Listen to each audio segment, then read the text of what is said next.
తెలంగాణలో light and sound పై నిషేధాన్ని వెంటనే ఎత్తివేయాలని యజమానులు కార్మికులు డిమాండ్ చేశారు. గత 10 నెలలుగా నిషేధం విధించడంతో గ్రేటర్ హైదరాబాద్ తో పాటు తెలంగాణ జిల్లాలో 3 లక్షల మంది ఉపాధి కోల్పోయారని light and sound engineers association general secretary Satish ఆవేదన వ్యక్తం చేశారు. డీజేకు సౌండ్ బాక్సులకు తేడా తెలియని పోలీసు అధికారులు వారి ఇష్టానుసారంగా వ్యవహరిస్తున్నారని మండిపడ్డారు. లైట్ అండ్ సౌండ్ పై ఆధారపడి జీవిస్తున్న కుటుంబాల జీవితాల్లో వెలుగు నింపాలని, లేదంటే రైతుల్లాగా ఆత్మహత్యలు తప్పవని హెచ్చరించారు. ఇప్పటికైనా సర్కారు వీటిపై నిషేధాన్ని ఉపసంహరించుకోవాలని కోరారు.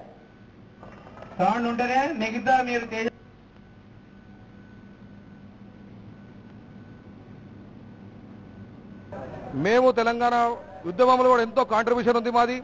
ప్రతి ఒక్కరు చాలా మంది కాంట్రిబ్యూట్ చేశారు. కుల సంఘాలు కానీ, ఉద్యోగ సంఘాలు కానీ, అదేవిధంగా మా సౌండ్ సంఘం కూడా చాలా పనిచేసినాం, దినం రాత్రి పనిచేసినాము. మరి కేసీఆర్ గారు కానీ ఏ పొలిటికల్ పార్టీ మీటింగ్ పెట్టినా వాళ్ళు తెల్లారి మీటింగ్ అంటే రాత్రంతా మేము కష్టపడి సౌండ్ రెడీ చేసి పెడితేనే వాళ్ళ ఒక ఆవాజ్ అందరికి పోయింది. మరి మా యొక్క కష్టాన్ని కూడా వాళ్ళు మర్చిపోవద్దు.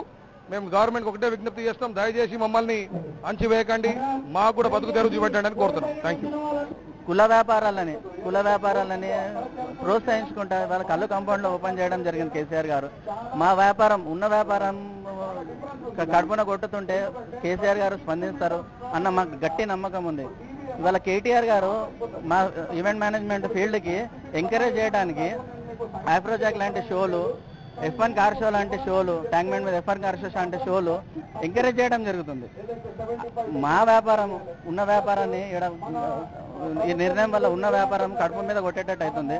కాబట్టి దీనిపై కేసీఆర్ గారు స్పందించి, సీఎం గారు స్పందించి మాకు న్యాయం చేయాలని మేము కోరుకుంటున్నాము.